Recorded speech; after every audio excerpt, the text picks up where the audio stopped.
সম্মানিত দর্শক, আওয়ামী লীগের মিছিল বড় হতে শুরু করেছে। আওয়ামী সভানেত্রী দুর্বার গতিতে এগিয়ে যাচ্ছেন।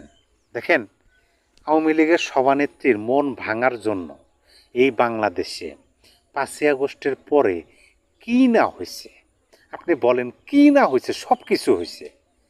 তার নামে শত শত মামলা দিছে, হত্যা মামলা। তার নেতাকর্মীদের কিভাবে যে নির্যাতন করছে রে ভাই, মানে অমায়িক। রাস্তাঘাটে দেখা হইলে মানে উড়াধুরা বাড়ি, অনেক তো মনে করেন যে গদ্দানি নিয়ে ফেলাইছে। সারা বাংলাদেশের অনেক নেতাকর্মীর মানে মনের ইচ্ছা মতো প্রাণ কেড়ে নিচ্ছে। তার পিতৃভিটা সেটা মাটির সাথে ঘুরে দিচ্ছে। মুক্তিযোদ্ধাদের আতুরঘর যেটাকে বলা হতো, বঙ্গবন্ধু ভবন, তার স্বামীর ভবন, মানে তার নিজের ভবন, কিচ্ছু নাই, সব কিছু মাটির সাথে ঘুরে দিচ্ছে। সারা বাংলাদেশে আওয়ামী লীগের যতগুলো নেতাকর্মী আছে, সকল নেতাকর্মীর বাড়ি ভাঙচুর করছে, লুটপাট করছে, গোয়ালঘর থেকে গরু খুলে নিয়ে গেছে, পুকুরের মাছ মেরে নিয়ে গেছে, যেখানেই পাইছে। এখনও তো বাংলাদেশের সকল আওয়ামী লীগের নেতাকর্মীরা আত্মগোপনে আছে। তারপরেও এই আওয়ামী সভানেত্রীর মনকে তারা ভাঙতে পারে নাই। তারা ভাবছিল যে যে পরিস্থিতি হয়েছে 5ই আগস্টে, তারপরে আমরা যে পরিস্থিতি ঘটাইতেছি, আওয়ামী লীগের সভানেত্রী বেঁচে আছে কি আছে, জিন্দা মরার মতো থাকবো। কিন্তু গত পরশুদিন তার একটা অডিও ভাষণ শুনলাম। সেই ভাষণ শুনে আমার কাছে মনে হলো, তিনি যখন সরকার প্রধান ছিলেন তখন তিনি যেভাবে ভাষণ দিচ্ছেন রে ভাই, তার যে কথা বলার স্পিড ছিল, তিনি যেভাবে কথা বলছেন, কালকের ভাষণটা শুনে আমার কাছে মনে হয়েছে তার সে শতগুণ স্পিড বেড়ে গেছে। এবং আমি একটা জিনিস খেয়াল করছি যে তিনি যখন সরকার প্রধান ছিলেন তখন তিনি প্রেস ব্রিফিংয়ের সময় কথা বলতেছেন, কথা বলতে বলতে ধরেন একটা সাংবাদিক উঠে দাঁড়ায় একটা বিষয়ে প্রশ্ন করলো, তিনি সেই প্রশ্নের উত্তর দিতেছেন। আবার আর এক সাংবাদিক একটা প্রশ্ন করলো, তিনি সেই প্রশ্নের উত্তর দিতেছেন। মানে এলোমেলো কথা, কোনো ধারাবাহিকতা ছিল না। তার মতো করে তিনি কথা বলছেন। কিন্তু এখন তিনি যেভাবে কথা বলতেছেন, অত্যন্ত সাবলীল এবং অত্যন্ত মনে করেন যে গোছানোভাবে, মানে স্পিড, যে কথাটা শুনলে আওয়ামী বিরোধী যারা আছে তাদের অন্তরকে ফুটা করে, ছিদ্র করে ওই পর্দা বাইর হয়ে যাবে, আমার মনে হয় তাই। সেই জন্যই আওয়ামী বিরোধী যারা আছে তাদের রাত্রে ঘুমের মধ্যে, ঘুমের স্বপ্নের মধ্যে আওয়ামী লীগকে দেখে, দিবালোকে আওয়ামী লীগকে দেখে, মানে যেখানে যায় সেখানে আওয়ামী লীগ দেখে। অন্ধকার দেখলে মনে হয় যে ওইখানে কোনো আওয়ামী লীগের জয় বাংলা কর্মীর কি লুকায়ে আছে নাকি, এরকম কিন্তু মনে হয়। কারণ একজন নতুন দলের মুখ্য সংগঠক, অনেকে তারে আপনারা কালাপাঠা নামেও চেনেন, তিনি বলছে যে আওয়ামী লীগের মিছিল ধীরে ধীরে বড় হচ্ছে। এটা কিন্তু তিনি সত্য কথাই বলছেন। কারণ ঢাকা মহানগর উত্তরের যে মিছিলটা দেখলাম, সেই মিছিলটা দেখে আমার কাছে মনে হলো যে 5ই আগস্টের পরে আজ পর্যন্ত আওয়ামী লীগের যতগুলা মিছিল দেখছি, সকল মিছিলকে ওভারটেক করে সামনের কাতারে চলে আসবো এই গতকাল ঢাকা মহানগর উত্তরের মিছিলটা। সুন্দর করে তারা ব্যানার বানাইছে সুন্দরভাবে, আবার তারা নিজেরাই ভিডিও করতেছে, আবার পিছনে অনেক লোক দেখলাম। এর আগে যতগুলো আপনার মিছিল দেখছি আওয়ামী লীগের 5 তারিখের পরে, 10 জন, 15 জন, 20 জন, 50 জন, এরকম একটা ঝটিকা মিছিল, অথবা এক জায়গায় দাঁড়িয়ে কিছুক্ষণ একটু স্লোগান দিছে, জয় বাংলা, জয় বঙ্গবন্ধু, জয় শেখ হাসিনা, শেখ হাসিনা আসবে, বাংলাদেশ কাঁপবে, এরকম কিছু মিছিল দিছে, নিজেরা ভিডিও করছে, সোশ্যাল মিডিয়ার মাধ্যমে ছেড়ে দিছে। ওইখান থেকে নিয়ে কিছু গণমাধ্যম, বাংলাদেশের মূলধারা গণমাধ্যমে ইউটিউব, ফেসবুক পেজে প্রচার করছে। কিন্তু গতকালকের ভিডিওটা রে ভাই, আমি যতটুকু দেখলাম, মানে ওখানে শতাধিক লোক, মানে বিশ্বাসের অযোগ্য, রাজপথে দিনের বেলা, রাত্রিবেলায় না, আগে কিন্তু রাত্রিবেলায় মিছিল হয়েছে, এখন দিনের বেলা মিছিল হইতেছে।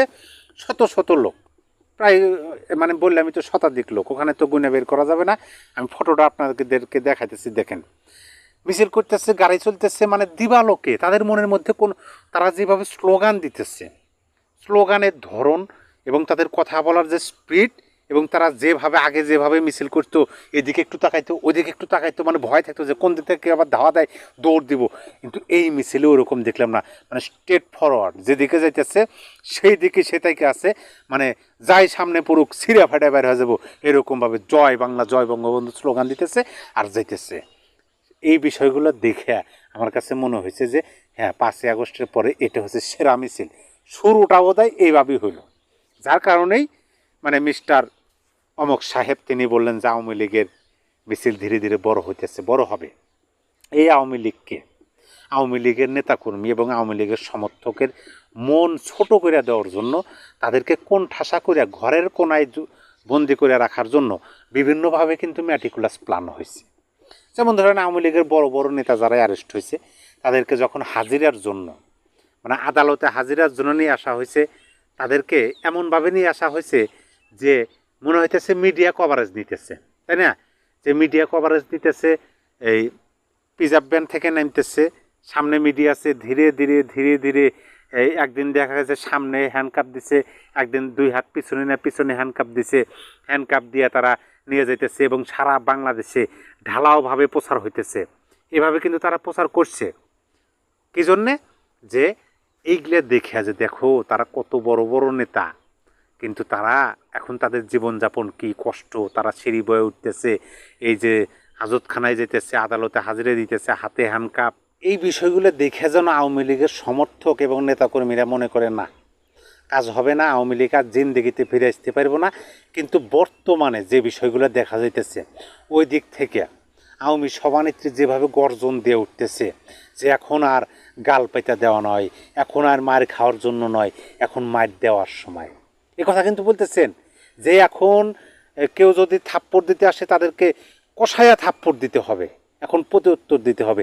এই ভাষণের পরেই কিন্তু ঢাকা মহানগর উত্তরের মিছিলটা শুরু হয়ে গেল এবং বাংলাদেশে দেখবেন যে ধীরে ধীরে ধীরে ধীরে বাংলাদেশের সকল জায়গায় প্রত্যেকটা উপজেলায় আওয়ামী লীগের মিছিল হবে, আওয়ামী লীগের মিছিল হবে।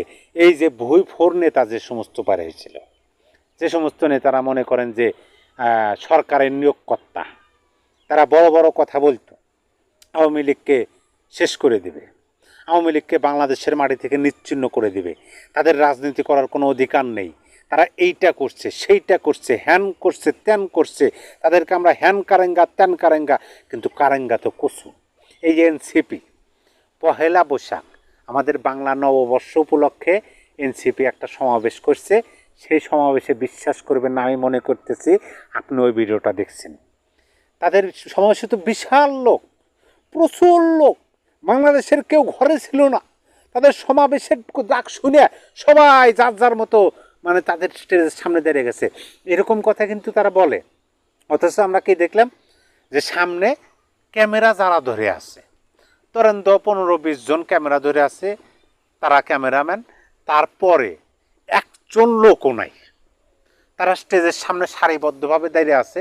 দাঁড়িয়ে থেকে আপনার এনসিপির আহ্বায়ক থেকে শুরু করে বড় বড় নেতারা তারা বক্তব্য দিতেছে, আপনাদের অধিকার, ভাতের অধিকার, ভোটের অধিকার, বিভিন্ন কথা বলতেছে, ছোট্ট ক্লিপ তো, কিন্তু স্টেজের সামনে রে ভাই কিছু নেই। একজন ফাঁকে থেকে জুম করছে, মানে ভিডিও দিয়ে জুম করছে, জুম করে মানে দেখাইতেছে, দেখে আবার জুম যখন করছে তখন সামনে কে নেই, ফাঁকা।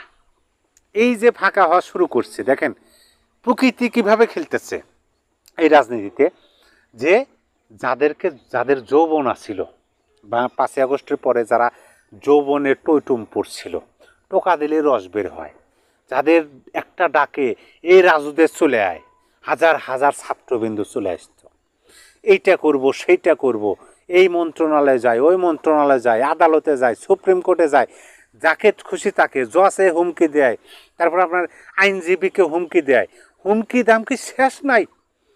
বর্তমানে স্ট্যান্ড বাই বিএনপির নেতা তারেক রহমানকেও তারা হুমকি দিতে ছাড়ে নাই, এরকম যৌবন তাদের ছিল। আর এখন দেখেন তাদের স্টেজের সামনে হারে কি দুর্ভাগ্য। আমি এই কথাগুলো আগেই বলছি যে সোনারা, ছোটো ভাইরা, তোমরা আমার বয়সে ছোটই হইবে, তোমাদের বয়সটা আর ওইরকম না, তোমরা যেভাবে কাজগুলো করতেছো এভাবে তোমাদের ভবিষ্যতের জন্য খারাপ। এই কয় মাস গেছে, 1 বছরই তো হয় নাই। আগস্ট থেকে ধরেন, আগস্ট থেকে এখন হচ্ছে এপ্রিল মাস, 9 মাস। এই 9-10 মাসে তাদের কি অবস্থা দেখেন তো, কি অবস্থা। আরও ধীরে ধীরে ধীরে ধীরে দেখবেন যে তারা এমন একা হয়ে পড়ব যে যাদেরকে তারা আপন ভাবছিল, আমি কিন্তু বারবার বলছি তাদেরকে ব্যবহার করছে। এই যে সমন্বয়করা যারা সামনের কাতারে ছিল, যাদেরকে দিয়ে নতুন রাজনৈতিক দল গঠন করাইলো, এদের কিন্তু ব্যবহার করছে একটা গোষ্ঠী। প্রচার হবে, প্রকাশ হবে, এটা 100% প্রকাশ হবে। আপনি মানে আমি আজকে বললাম, আপনি মনে রাখবেন যে তারাই একসময় নিজের মুখে প্রকাশ করবে যে আমাদেরকে ব্যবহার করছে, আমরা বুঝতে পারিনি। এবং এটাই বাস্তব, এটাই বাস্তব। বাংলাদেশকে একটা অস্থিতিশীল করার জন্য, বাংলাদেশকে মানে নিম্নগামী করার জন্য তাদেরকে ব্যবহার করছে। যদি তাদেরকে নাই ব্যবহার করতো, এখন তাদের পিছে লক্ষ্যই, তাই আবার আওয়ামী লীগের সাথে টক্কর দিতে আসে। আওয়ামী লীগের সাথে টক্কর দেওয়া মানে অত সহজ না। কারণ হচ্ছে কি, যে আওয়ামী লীগের সমর্থক, আওয়ামী লীগের নেতাকর্মীরা পার্সেন্টেজ হিসাব করলেই তো 6.5 কোটি হয়। আপনি যদি পার্সেন্টেজ হিসাব করেন আওয়ামী লীগের, তাই তো 6.5 কোটি 6.5 কোটি হয়। এই দলের সাথে আপনি কী টক্কর দিবেন? 5ই আগস্টের পরে এই দলের আরও অনেক সমর্থক বাড়ছে। বিশেষ করে আওয়ামী সভানেত্রী শেখ হাসিনার তো সমর্থক মানে আরও বেশি বাড়ছে, কয়েকশো গুণ বেশি হয়ে গেছে। তার যদি 6 কোটি ছিল, এখন তো আমার মনে হয় তার সমর্থক 10 কোটি 12 কোটি হয়ে গেছে। কারণ হচ্ছে কি, তার অভাবটা মানুষ বুঝতে পারতেছে এখন, যে তিনি কী ছিলেন, তিনি কিভাবে এই বাংলাদেশ নামক রাষ্ট্রটা, এই বাংলাদেশের বাঙালিদের কিভাবে তিনি শাসন করছেন আর এই রাষ্ট্রটা কীভাবে পরিচালনা করছেন, এই যে অভাবটা মানুষ বুঝতে পারতেছে। এই অভাব বোঝার পরিপ্রেক্ষিতে ধীরে ধীরে সময় যেতে যেতেছে আওয়ামী সভানেত্রী তত সুনাম পাইতেছে, তত সমর্থক বাড়তেছে। হ্যাঁ, আওয়ামী লীগের ভুল ত্রুটি ছিল, সেই ভুলের খেসারতটা দিতেছে। হয়তো ভাই একজনের জন্য আর একজন দিতেছে, কিন্তু খেসারত দিতেছে। আওয়ামী লীগের নেতাকর্মীদের কিন্তু ভুল ছিল, অনেক ভুল ছিল। তারা প্রায় মানে কি বলে, আমি সেই দিকে এখন আলোচনায় না যাই, কিন্তু ওই যে প্রথমেই বললাম যে আওয়ামী লীগের মিছিল ধীরে ধীরে বড় হইতেছে আর আওয়ামী সভানেত্রী দুর্বার গতিতে এগিয়ে চলতেছে। আওয়ামী সভানেত্রীর বিরুদ্ধে 5ই আগস্টের পরে যতগুলো আপনার এই প্রচার হয়েছে, প্রোপাগান্ডা হয়েছে, যে এই করছে সেই করছে, সে নাকি নিজের হাতে অমুককে ছুরি চালাইছে, হ্যান করছে ত্যান করছে, সকল কিছু সময়ের পরিবর্তন, এই যে মাত্র 9 মাস অতিবাহিত হয় নাই, সকল প্রচার প্রোপাগান্ডা এখন আওয়ামী লীগের পক্ষেই যেতেছে। কারণ হচ্ছে যে একটা মানুষকে ধরেন, আপনি যদি আমাকে হিংসাত্মক হিসাবে প্রচার করেন, কিন্তু মিথ্যা। আমি হিংসাত্মক ব্যক্তি নয়, আমি একজন সাধারণ সহজ সরল সাদামাটা মানুষ। আমি একা একা থাকি, এই যে দেখেন আমার আশেপাশে কেউ নাই, আমি একা একা এসে ক্যামেরাটা ওপেন করে স্ট্যান্ডের উপর রেখে আপনাদের সাথে আলোচনা করতেছি। এখন আপনি মিথ্যা প্রোপাগান্ডা ছড়াইতেছেন যে আমি একজন হিংসুটে মানুষ, আমি এই করি সেই করি, হ্যান করি ত্যান করি, শেখ মোহাম্মদ রাসেল তার কথা শোনা যাবে না, তিনি এই লোক সে লোক, এরকমভাবে। তারপরে বিভিন্নভাবে ব্যঙ্গাকৃতি যেমন বানাইলেন না, পহেলা বৈশাখে বানাইলেন বাইনে, আপনারা ঘুরাইলেন, সেরকম ব্যঙ্গাকৃতি বানাইলেন বাইনে, মানে আমার নামে আমার বিষয়ে যেন বাংলাদেশের মানুষের মনের মধ্যে তিক্ততা উঠে যায়, এরকমভাবে প্রচার করতেছেন। কিন্তু সাধারণ মানুষ যখন বুঝতে পারবে যে এই জিনিসগুলো মিথ্যা, এই জিনিসগুলো প্রকৃতপক্ষে মিথ্যা, শেখ মোহাম্মদ রাসেল একজন সহজ সরল সাদা মনের মানুষ, তখন কিন্তু আপনাদের এটা বিশ্বাস করব না, 1 নাম্বার। আর 2 নাম্বার হলো যে যারা বিশ্বাস করব, আছে না কিছু লোক যারা মানে হ্যাঁ আমার গুরু করছে, আমার পীর করছে, আমার বাবা করছে, হ্যাঁ তারপরে আমার ওস্তাদ বলছে এটাই সত্য, মানে দ্বিতীয়বার আর ভাবার চেষ্টা করে না, ওই সমস্ত ব্যক্তিরা বিশ্বাস করব। এবং তারা বিশ্বাস করছে। এখন তাদের মনের মধ্যে ভয় কাজ করতেছে, যখন আওয়ামী সভানেত্রী ভারত থেকে এই ধরনের হুঙ্কার দিতেছে, গর্জন দিতেছে যে আমি আসতেছি, মানে তিনি যেভাবে কথা বলতেছেন যে তিনি আসতেছেন, সকলকে দেখে নেবেন, গ্রামীণ ব্যাংক এই করবেন, এখন থেকে চরের বদলে চর, এই কথাগুলো শুনে অনেকের তো প্যান্টে নষ্ট হয়ে যেতেছে। কারণ একটা সময় তার বিষয়ে প্রচার করছে যে শেখ হাসিনা তিনি কষায়ের মতো, তিনি ছুরি চালাইতে পারেন, ছুরি চালানো অমকের গলায় চালাইছেন, তমকের চালাইছেন, এভাবে কথা বলছে না। এখন তিনি যখন ভারত থেকে হুঙ্কার দিয়েছে, কিরে বাবা রে, তিনি যখন বাংলাদেশে ছিল তখন তিনি একাই, তারপরে যেভাবে করছে, এখন তো তিনি তিনি যে ছুরি চালাইছেন, এখন তো ভারত থেকে তার চেয়ে 100 গুণ উন্নত মানের ছুরি তিনি নিয়ে আসতে পারেন না। যদি আমাদের লল্লরের দিকে একটু অগ্রসর হন কেমন হবে এইটা। সেই জন্য মিথ্যাভাবে কারো ঘৃণা ছড়ান লাগে না, ওইটা প্রকৃতগতভাবে মহান আল্লাহ পাক তাকেই আশীর্বাদ হিসাবে দেয়, যেটা এখন শেখ হাসিনার বিষয় দিতেছে, আওয়ামী লীগের বিষয় দিতেছে। যে আওয়ামী সভানেত্রী এবং আওয়ামী লীগের নামে যে সমস্ত মিথ্যা প্রোপাগান্ডা ছড়ানো হয়েছে, আওয়ামী সভানেত্রী এবং আওয়ামী লীগকে মানুষের মনে তিক্ততা তুলে দেওয়ার জন্য। সেই বিষয়গুলো এখন থেকে যতদিন যাবে ততদিন আওয়ামী সভানেত্রী এবং আওয়ামী লীগের জন্য আশীর্বাদ হয়ে দাঁড়াবে ওই যে অতীতের 5ই আগস্টের পরে মিথ্যা প্রোপাগান্ডাগুলা। আওয়ামী বিরোধীগুলা ভয়ে কাঁপাকাঁপি শুরু করবে এবং সময়ে যত যাবে আওয়ামী লীগ তত উন্নত হবে, জাগ্রত হবে এবং দেশের মানুষ, সাধারণ মানুষ আওয়ামী লীগকে সমর্থন করা শুরু করবে, আওয়ামী লীগের সমর্থনে রাজপথে নামা শুরু করবে। আপনারা মনে রাখেন এই কথাগুলো। আজকে আর কথা বলবো না। সবাই ভালো থাকবেন, সুস্থ থাকবেন, আর অবশ্যই সচেতন এবং সাবধানে থাকবেন। আল্লাহ হাফেজ।